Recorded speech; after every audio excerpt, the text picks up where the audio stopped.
Welcome to Megapath Presents. I'm Ronnie Hayes, and we're still talking about Stranger Things Season 2.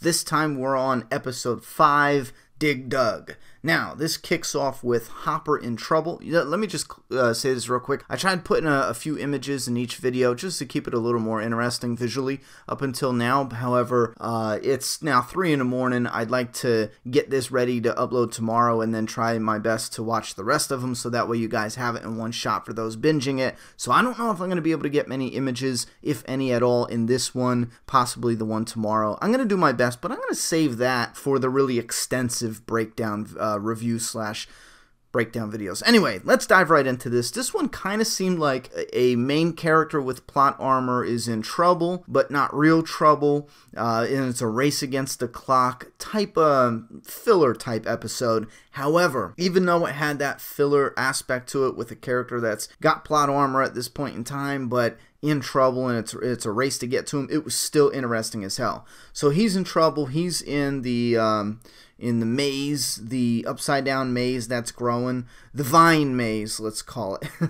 I think this is really cool though, because you know it's a vine, it's a maze. There's vines, it's a maze, and you think about other older horror flicks like The Shining, for example. That came to mind when they realized it was a map and kind of like a maze as well, because he was trying to find his way out of it. That's what popped in my head. I don't even know if they were going for any Easter eggs there. That's just something that popped in my head. Anyway, you got Nancy and Jonathan, and they're in bed. They're in a motel, about to go to bed to meet with this guy, and they talk about, which is something interesting because I just talked about this recently, about liking that they're like best friends.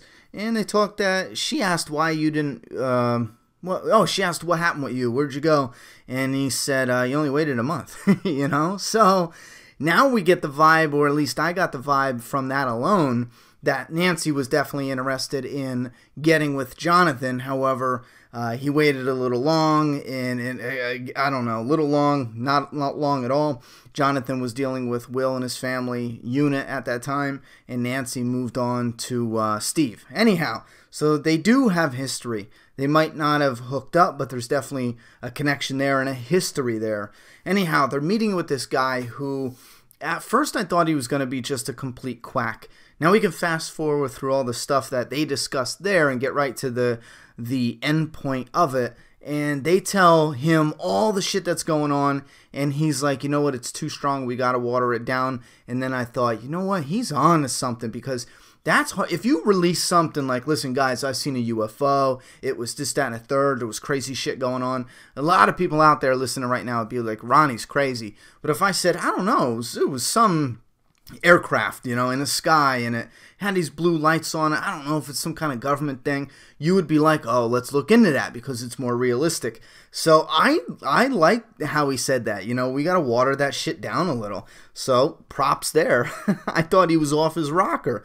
Anyway, moving on, we got Dustin versus the little Demogorgon. Got a little bit of comedy in here, but now he's got this little bastard locked in his basement. And I really wish he connects to his friends and they try to deal with this Demogorgon shit already. But his friends are off doing other shit. Anyhow, Jane meets with her mom. We got more emotional stuff with Jane, or L11. More and more and more emotional stuff. I love how she knocks at the door, her sister doesn't answer, and then she opens the lock and pushes the door open. And you know, we know her sister from season 1 talking about how she doesn't believe all the stuff with her kid with powers and stuff like that. And then the look on her face was absolutely priceless. And then we get the backstory to Jane's mother and her birth and how the doctor, and it's quick too. We keep hearing the mother repeat these things like, you know, 450 rainbow, 3 to the left, 4 for the right. And then they start, she sees this flashback puzzle that puts the pieces together. How it was a safe she opens up to get a gun. She goes to the headquarters to get her daughter back, because when she went into labor, the Dr. Brenner, is that his name? Brenham, he was there. She's seen his face, and she heard Jane cry, her daughter cry, and they took the baby. And then when she went back there a couple of years later, her daughter was in the room playing, and there was a rainbow on the door. That's how she knew to get in and stuff like that. So I'm liking the backstory. I like how they gave it to us in just the pieces we need to know. And then Dr. Brenner took her into a room and fried her brain. So she's kind of stuck in her own black. You know, she's in her own the black. I don't know. That gets a little weird. I'm hoping that maybe I think about it a little bit and it clears it up some. But maybe it's just me binging too much Stranger Things. Moving on to Max. Max gets some info this episode and some more truth about what's going on. And I think she reacted the most realistic way. Like, that is a crock of shit. There's no way any of that's true. So I'm really interested to see what happens with her that reveals that, oh shit, the oh shit moment. This actually happened. We got Bob the Brain. Again, I like how they're not pushing conflict in with a character that is easily cliche. The boyfriend character, you know, he shows up and he's actually helpful. He uses his brain to figure out that it's a map, and then he uses some other smarts to find the location of where Hopper is. And we also get a peek at what's Will's now memories, he calls it, where he kind of sees where Hopper's at, or feels or senses, or gets a peek at, and he knows to take a right just at that moment. That was actually really cool. Now we get to the fire. That's a main point. The fire is what kills the weeds, holds them back, hurts them. Hopper's in the map tunnel, the maze tunnel, and he's hurting those vines and stuff. And I'm thinking, if they're growing and nothing else can hurt them, either maybe someone with powers or multiple people with powers and or fire, it's going to play. It's got to play. You can't let Hawkins and the whole world get taken over by these vines. Fire has to play, and somehow Hawkins might even be destroyed in order to take out the vines in the long run. Who knows? Anyway, we got Dustin versus Mike's dad. Now, this didn't do anything for the story or the plot, but it was funny as shit. Dustin was just all irritated, like, son of a bitch, you are no help at all. And then, what's his name shows up. Steve shows up, and they say, grab your bat. Now, I'm kind of curious as to where Dustin is headed here and why he needed the bat. I'm assuming it's to go back to his own house, right? That was my assumption, but he did say, or I don't know, it made it feel like he was going to head to find Mike and Will first and then maybe go to his house. But if they're getting the bat, I'm assuming he's going to his house to take care of the baby Demogorgon. Now we got the single creepiest moment of all time, which if you would have told me this would have been a creepy moment, I never would have believed you. But it was simply when the people from the research lab showed up because Jim Hopper was right. And there's some shit going on in the pumpkin fields, and they show up just in time to help save them down in the vine maze.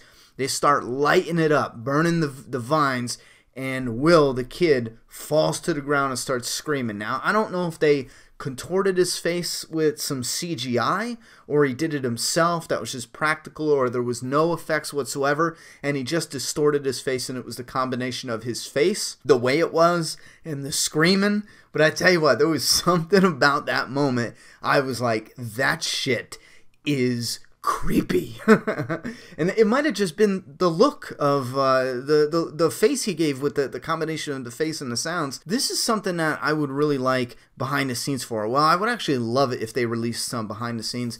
I think that is something that Netflix could actually add to the programs, which shocks my brain. It hurts my brain that because I know a lot of people that will get Netflix. Stranger Things is on. They'll get Netflix, and then they'll kick Netflix off. And then when Stranger Things is coming back on, they'll get Netflix again. They do it with multiple different programs. Every time something is big and hot and the people don't want Netflix for the entire time, they only get it for certain instances. But I think it would help Netflix overall. You don't need to release your shit on Blu-ray just with special features. Release a special feature in between seasons, like a special 2-hour featurette of all these mini featurettes that usually go on the Blu-ray. Put that shit in the off season, and that will definitely help keep people around, I think. I do the same thing with different things like HBO and this, that, and the third. If there's a long wait between Game of Thrones seasons, I was cutting HBO off and then just picking it back up when Game of Thrones came back on. It was only until this year that there was so many different programs, I wanted to keep it on all year, plus they have a nice, easy digital service. So I think that's something Netflix should definitely do, because I would be interested, really interested in a lot of the behind-the-scenes stuff that, again, since it's a Netflix show, it would be exclusively on Netflix.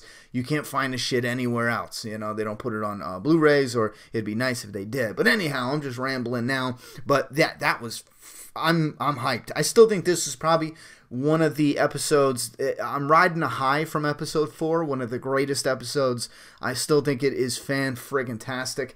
However, episode 5 did feel like it is a filler episode, but I enjoyed it so much, I don't even care. I liked it.